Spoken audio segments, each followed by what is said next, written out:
I think with creating content with customers, you want to shine a spotlight on them and their work and what they are doing well. Frame up their successes. Welcome to the Entail AI podcast, where we go behind the scenes with top marketing leaders and innovators who are driving growth for their brands.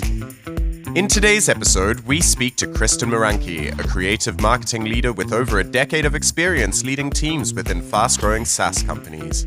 Her focus has shifted towards tech in her most recent roles as Director of Product Marketing at Attentive and now at Frontify. Stay with us as we get into Kristin's approach to leverage customer insights in account-based marketing.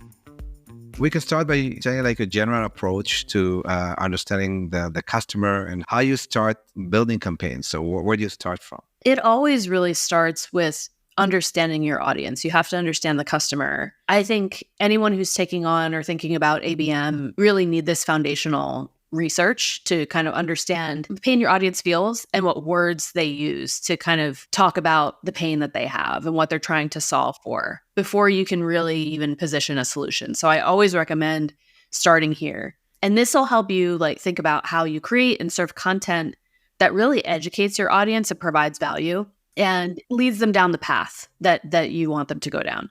So you can come to understand this just by talking to your customers. So I think the best marketers are those that take the time to have these conversations with their customers. So in a previous role, we knew that, like just as an example, we knew our positioning needed to be much clearer and bolder. The value propositions we once used that once resonated really well were no longer working as well because the market was just changing, having to do more with less and kind of having that tie to revenue generation or cost savings became really important more than just like having consistency across your brand or saving your team time. It really became how do you connect to revenue? So yeah, just as an example, we were able to organize about 20 customers and just have one-on-one calls with them to understand why they bought you, like why they bought your solution, what value they see the solution providing on a day-to-day level. And you really just hear how they're thinking about your solution and how they sell it to their internal stakeholders and superiors as well, because that ultimately, that's where like those decisions are being made. So most of the research, like you say, is done usually through conversations with the customers. Do you also use other techniques?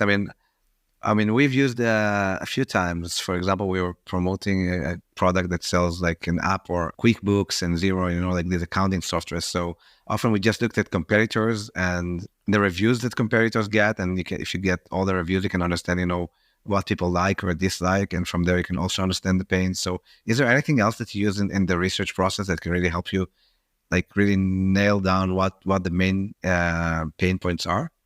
Yeah, it's multifaceted. So in terms of doing like, I think the customer conversations is one piece, and that's the more qualitative. And you probably do that because you also want to have like educated, informed conversations. So, the first thing that you do is do that market research, like lay the land of your competitors, what's being said, doing surveys with a wider audience to understand what these challenges look like and like what the market and the competition looks like, but then also doing surveys, I think so that you can get that quantitative insights as well. And then you're layering on interviews and conversations with customers and funnel prospects. And, then maybe you're doing message testing when you've got that research and you've drawn some conclusions, you can, and you have some value props to test, you can actually test those with your audience using a tool like Winter. I highly recommend them. That's a great way to just see what resonates. How does it work, by the way, this tool?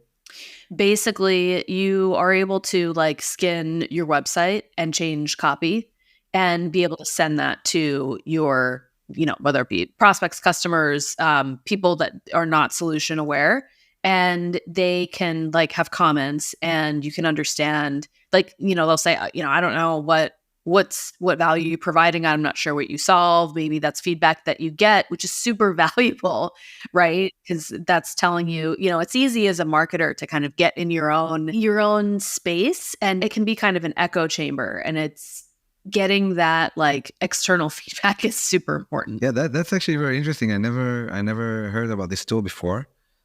So it just lets you like send them like your entire copy from, let's say, your homepage or feature pages, and have them comment on that.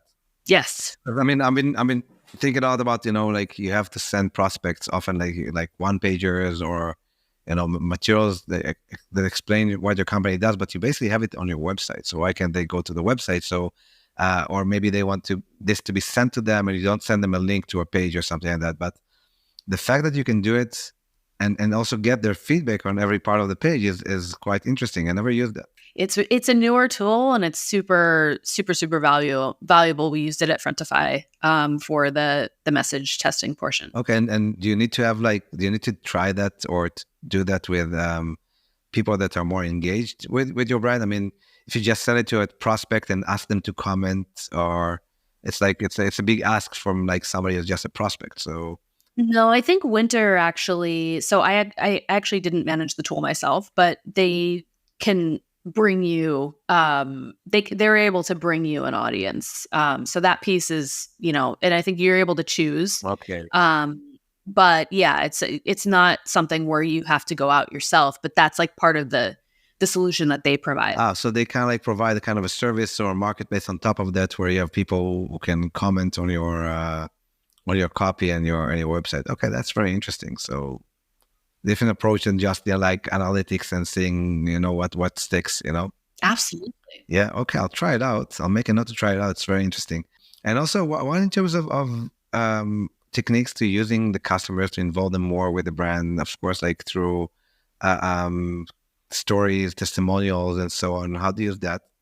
Yeah, I mean, so I think we all know as marketers, customer proof is a must. And, I think the most common form is like, creating case studies, whether that's like written or video, but it can also be, and I think particularly with ABM and lifecycle, it's important to be able to like be really flexible with your customer proof. Like it can be as simple as a quote or a stat. Customer reviews like G2, Capterra, or Trustpilot reviews. Those reviews are a gold mine. And oftentimes you can't write better copy yourself in terms of how the value is framed. Use those quotes and just make sure like whatever you pick out, like that your value prop shines through in the quotes that you're using. But I think with creating content with customers, you want to shine a spotlight on them and their work and what they are doing well. Frame up their successes. So like when you're pitching customers on getting involved and showcasing a recent, like for a case study or something like that, it's important to kind of frame it up as a success of theirs, an accomplishment of theirs, versus pitching them on a case study where it's really about, showing, how your business helped them. I think a lot of it is how you frame the ask. Another example too is getting webinar participation, like getting someone to speak on a podcast like this or a webinar can be easier than framing up a case study ask, where that's really more of like a business to business ask. And some brands that are more like they need a lot of levels of approvals. And when you just go one-to-one and make it about the individual and the persona, a lot of times you're going to get better results that way. Yeah, I think it's true. I mean, I see it also when we do case studies. It's you definitely want to, like you say, put them in the spotlight and speak about their success. The challenge is that you also want to show yourself in a good light, of course.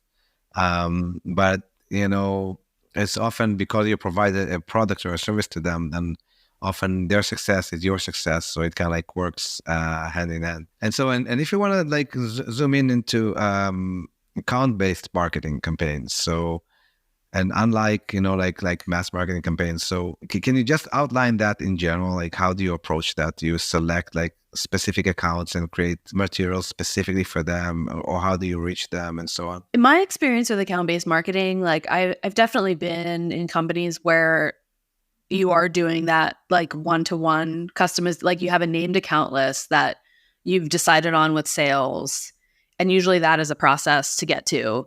But I've also done a lot of like one-to-few and one-to-many ABM campaigns. And this is a way to sort of, I think there's a fine line between like actually doing account-based marketing and just doing, inbound marketing.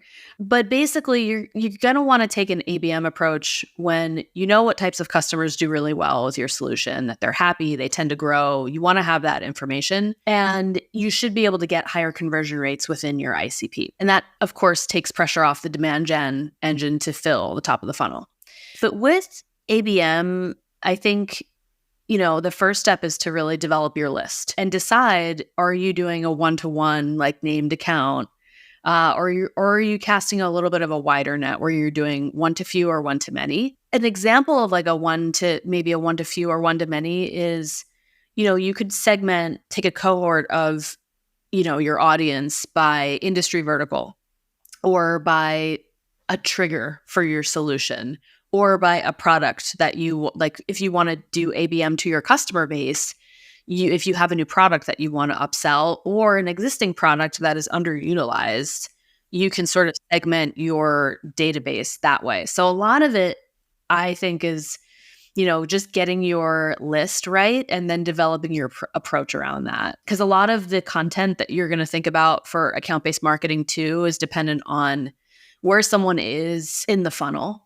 And, I think industry, you also need to have content that like you can't really go for ABM until you have more of a full funnel content strategy. I think that that's super important to remember as well. If you have just all top of funnel content, your ABM approach isn't going to go very far unless your plan is just to open doors. Yeah. It's interesting. I mean, part of what we do at Entail, we have our strategy software that maps all the topics that are relevant for our brand. Really, it can be like hundreds of thousands of different topics. If you start with tens of millions of potential keywords, you end up with hundreds of thousands of different topics. And then we map all those topics based on the funnel stages that they are, because I don't often hear marketers, refer to it like you just did. But that's exactly what we do. We assign a funnel stage to every topic, and eventually, we reduce all the data into the value of every topic, meaning how much money you can make from people arriving to your website interested in that topic. So what is their conversion potential, etc. And it's very interesting that if you really build the content in that way, where the content is really you can really understand what funnel stage each piece of content targets, you can make sure that you're showing the right piece of content at the right time and in the user journey, right? So if somebody starts with top of the funnel, then they can go to mid funnel and then bottom of the funnel eventually. And of course, in content, there's always links like going from mid funnel to top funnel there's more than one option. By the way, what we always do is we start with bottom of the funnel content. Love that. Yeah, that's the first type of content we create, and often companies don't do that because they're still thinking like old school SEO terms, where you would try to target topics that are low competition, low risk, low reward, or low competition, low conversion rate. And at the end of the day, there's a reason why some topics are higher competition, because that's where the conversions are at. And if you can't really compete for the difficult topics, then you probably shouldn't play in this game in the first place, because you won't be able to sell. If you, if you sell in HR software and you can't compete for the term like HR software, because it's too competitive, then you won't be able to sell. Or you may need to think about a different channel that you may be able to sell through. Maybe you're very good at social media or something, or paid advertising. But if you do want to go through content and organic, you must have the bottom of the funnel content first. Another reason to start with bottom of the funnel content, by the way, is that you may be surprised. You may rank for it more easily than you thought.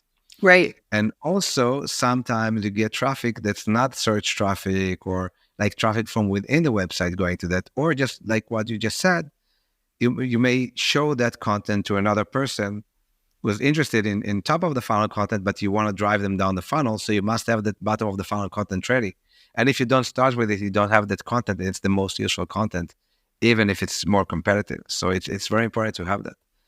Yeah, I completely agree. I'm big on bottom of funnel content, and I like that you've taken the approach of doing both, like bottom of funnel first, because that's closer to your customer and your solution. Like, I come from the school of like, your content should answer questions. Like, by and large, your any mid-funnel bottom, like it should answer questions that are coming up in the sales process with customers. Just to give a quick example, from when I was at Attentive, our customers would constantly ask for examples of text messages to send to their retail customers, to shoppers. And we had a brilliant content marketing team, and they set up a microsite of texts, like they could be SMS or MMS, and that retailers sent with their success metrics, why these texts were effective. And the site is called Text We Love. And so it was a really simple concept, but we were able to like answer, we were getting sales and CS people asking all the time, like, our customers want to know what like other people are sending and like what's getting good conversion. And so that site, we were able to like add to that site constantly. And we had customers even coming to us and like wanting to be featured there. And it's evergreen. And so we could always use that content to nurture customers in like ABM campaigns, in lifecycle nurtures. And it also gave us another channel to like talk about new products or innovations, enhancements with our text message marketing solution. And so we could showcase customers that were leveraging a new feature and things like that. So I think there's a nice flywheel that you can build there with bottom of funnel content, and really being creative about what sort of resource you can create that's going to like be in service of your audience. Scaling your content marketing and SEO efforts can be difficult. If you're looking for a partner to help you succeed, Entail AI has the right tools to help you achieve your marketing goals. Find out more at the link in our bio, or go to entail.ai to check out our range of solutions. So when you run account-based campaigns like this, so what channels also? So you mentioned this great example now of this a website that you built for that. But what other channels do you use to reach your target audience? Do you advertise on LinkedIn? So how do you kind of like chase those people around through which platforms? If you're looking at like really top of funnel, you are looking at paid ads. Like you're looking at LinkedIn, you're looking at Google, you might be looking at Facebook, depending on your audience.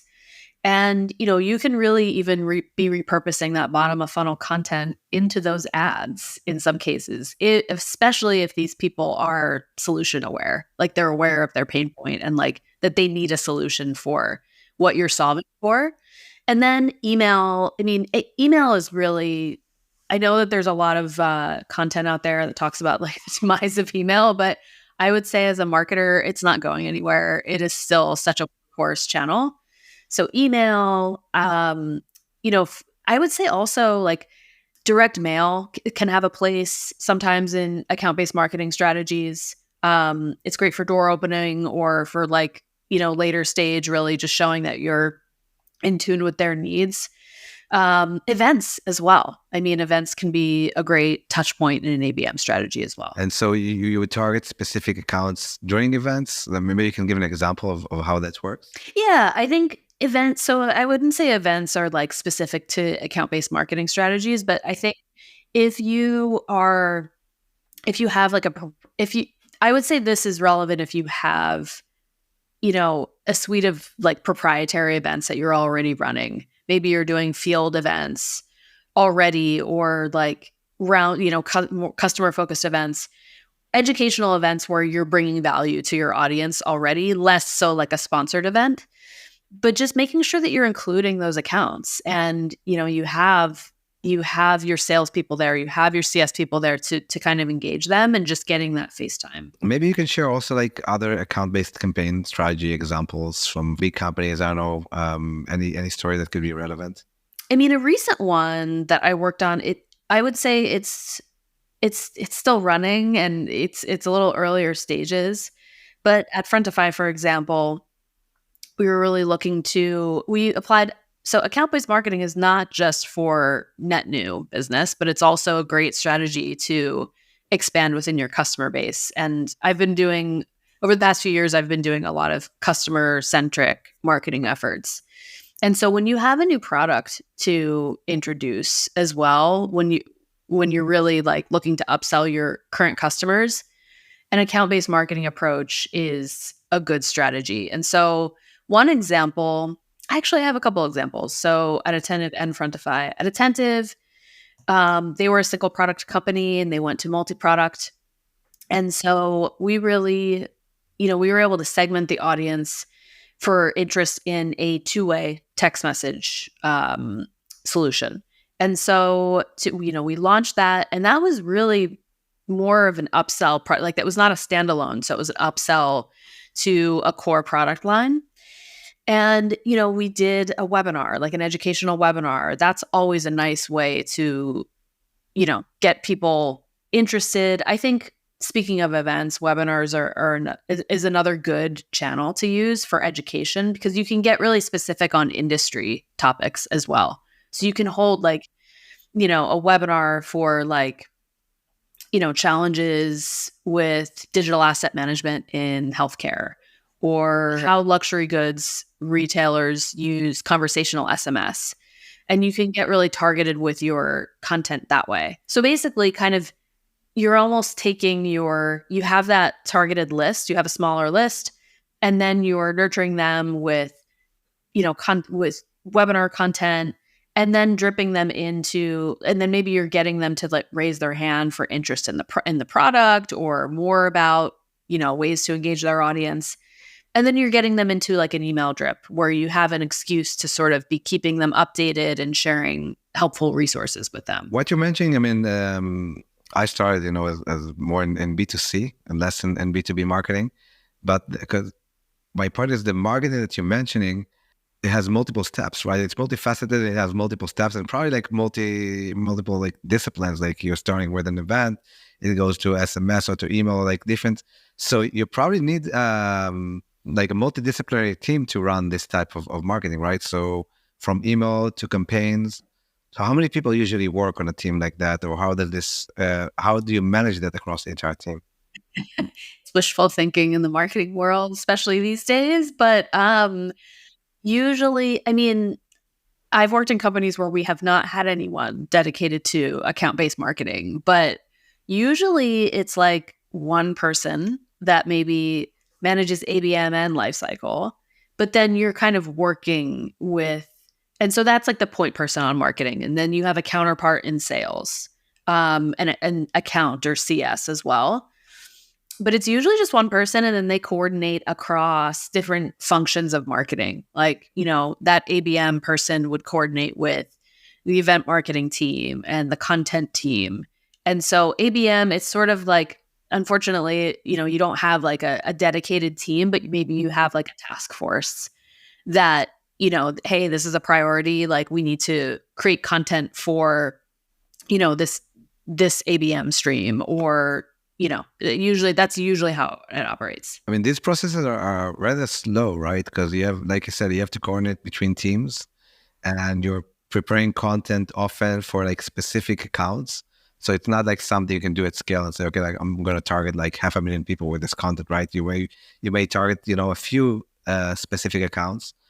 How do you manage that? Do you have a list of accounts that you want to target, and you start analyzing? I'll give you an example. I love this email that we received from a prospect that we reached out to. I think we had an intro to them by one of our investors. Maybe it was a while back. And they wrote back please send us what is the exact KPI that you think you can help us improve? How does your product fit our specific needs? A case study of a similar company in our industry and how you affect them. They basically gave us the recipe to what, in terms of account-based marketing, or in the sales materials that we want to send them, how exactly this should work. Also to make it easier for them, which is, what you're trying to do anyway. But so how do you manage that, to prepare all the materials in that way, which I think this is pretty much what you need to send people across different accounts? Do you have a repository of I don't know, one pages for companies of that kind, and then another one for companies of that kind? And often you have, I said, attentive, you have multiple products that you're selling. So you need to understand what companies, what is the value proposition per company, then prepare the materials. How do you manage that? Yeah, and this is where I think it does come back to your list, your list. Are you truly doing, a named account list? And if you're only targeting, and I mean, I think it should also be said, usually that's only a fit for really high ACV. You probably shouldn't be doing that if your average contact your average contract value is on the lower side.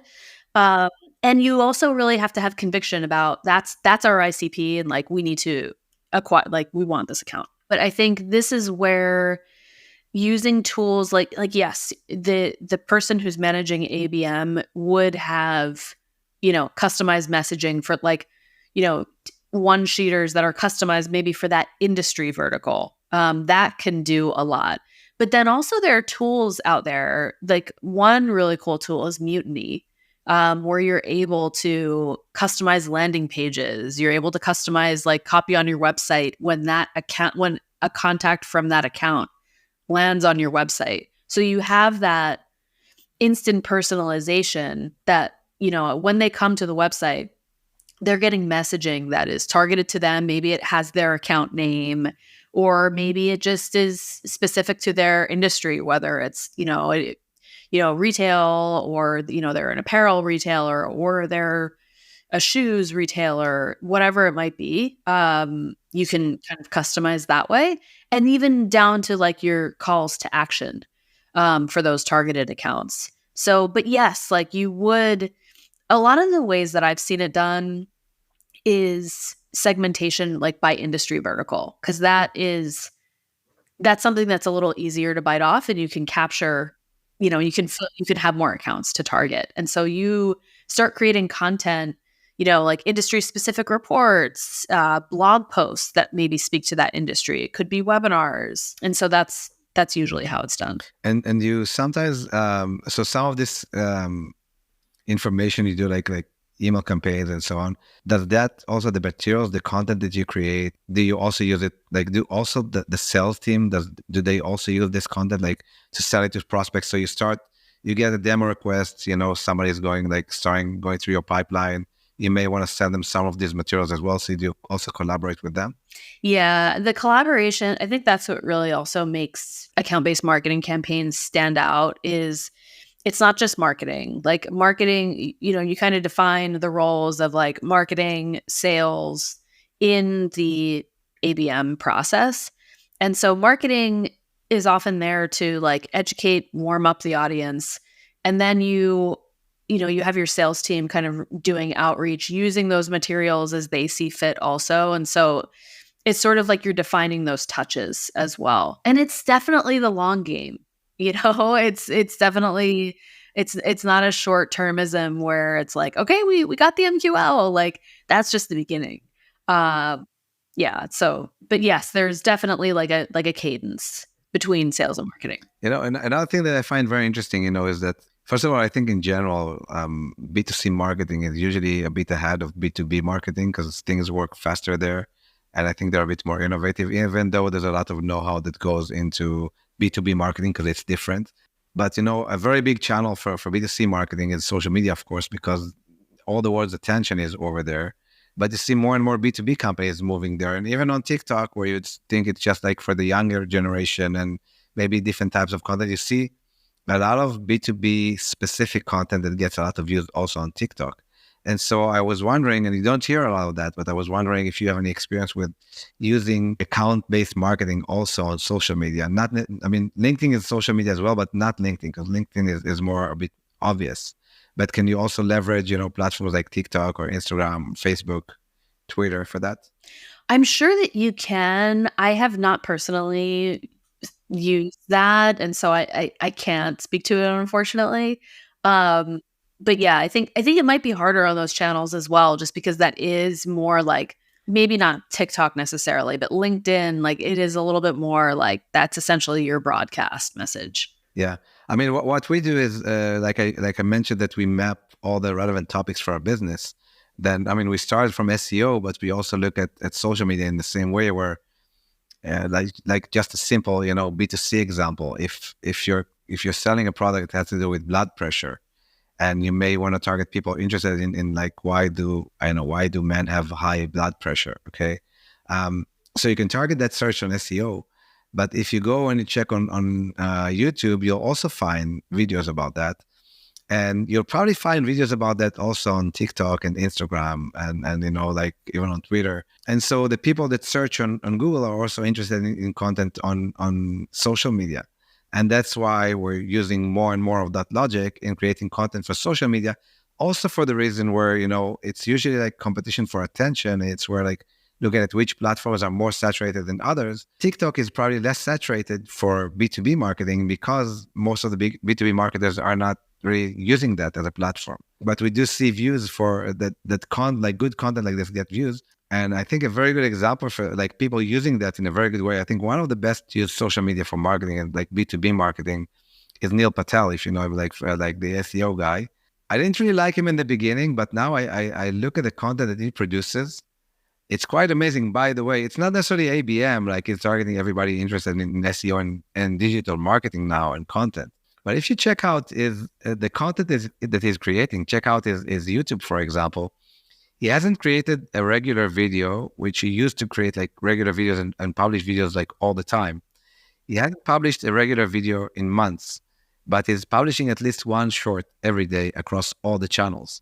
And it's getting a lot of views and it's really working for him. So I think we're going to see more and more businesses using that because it's definitely a good channel and there's definitely room for growth through the channel. But I haven't seen specifically like account-based marketing done that way. So I'm really curious if there's a way to do it. Yeah, I think that's a really interesting item to dig into. I think a lot of it right now too is audience. With social platforms, like they do tend to have, like TikTok tends to be for the younger generations, at least right now. I mean, I think that's changing. But I think what you see a lot too is like, and I think you're right. There's starting to be more B2B content, but it's like, it's also, you're thinking about the platform that you're going to be on. It's not just about like blasting out the same content across, LinkedIn, TikTok, Instagram. Like it's, if you're going to create something for TikTok, it's got to be able to engage an audience that is a TikTok user. And so a lot of like what I've seen some companies do is like they're cross-posting, or like I see a lot of influencers do this, let's say. So a lot of like some influencers in B2B will like, they're creating content for TikTok, but then they're posting it on LinkedIn. And, I think it works. And because then they're able to like increase their reach and sort of start to bring their approach into a different channel as well. And kind of, I would say it's a way to like kind of groom, the LinkedIn audience, which is, a lot more business specific, but, kind of get people interested in this other channel. I think in general, like LinkedIn is lagging behind the other platforms, definitely behind TikTok, which I think is like the best content now is on TikTok and Instagram. So, and I know that LinkedIn, the company that specifically tries tools and solutions to encourage people to create more content, because at the end of the day, these platforms are about creating content. And so that's why they also build tools. That's why TikTok, they have CapCut, their video editor, free video editor, an amazing video editor that you can use now for free to encourage people to create great content, because that's what they're about. Just like Instagram is also about like photo editing, very simple photo editing, merged into social media. That's, it's an incredible solution. So I think on TikTok, you can find much better content than on LinkedIn. So if your TikTok content works, then it's probably going to work also on LinkedIn, as long as it's appropriate for the audience on LinkedIn, right? Right. Exactly. Okay, cool. And maybe just to finish off, because we're almost out of time, maybe you can share like a few lessons, or what are the most important insights that you think that are relevant to account-based marketing? Account-based marketing has been like the hot topic in B2B marketing for a while. I think it's not appropriate for every company. You have to assess whether like, okay, are we going after like a high average contract value? Do we really have our ICP nailed? And that's where you really have to go back to your customer insights and make sure that you really know your audience before you embark on an ABM. Before you go into an ABM strategy, it's not something to just, like test out for a month. It's something you want to make sure that you really, as a marketing team, or like a part of your marketing team, and then you're really aligning with sales and getting that agreement. Yeah, having a go forward and an agreement about how you're going to approach this together, and what is your meeting cadence going to look like? How are you going to like move these accounts down the funnel? How are you going to experiment?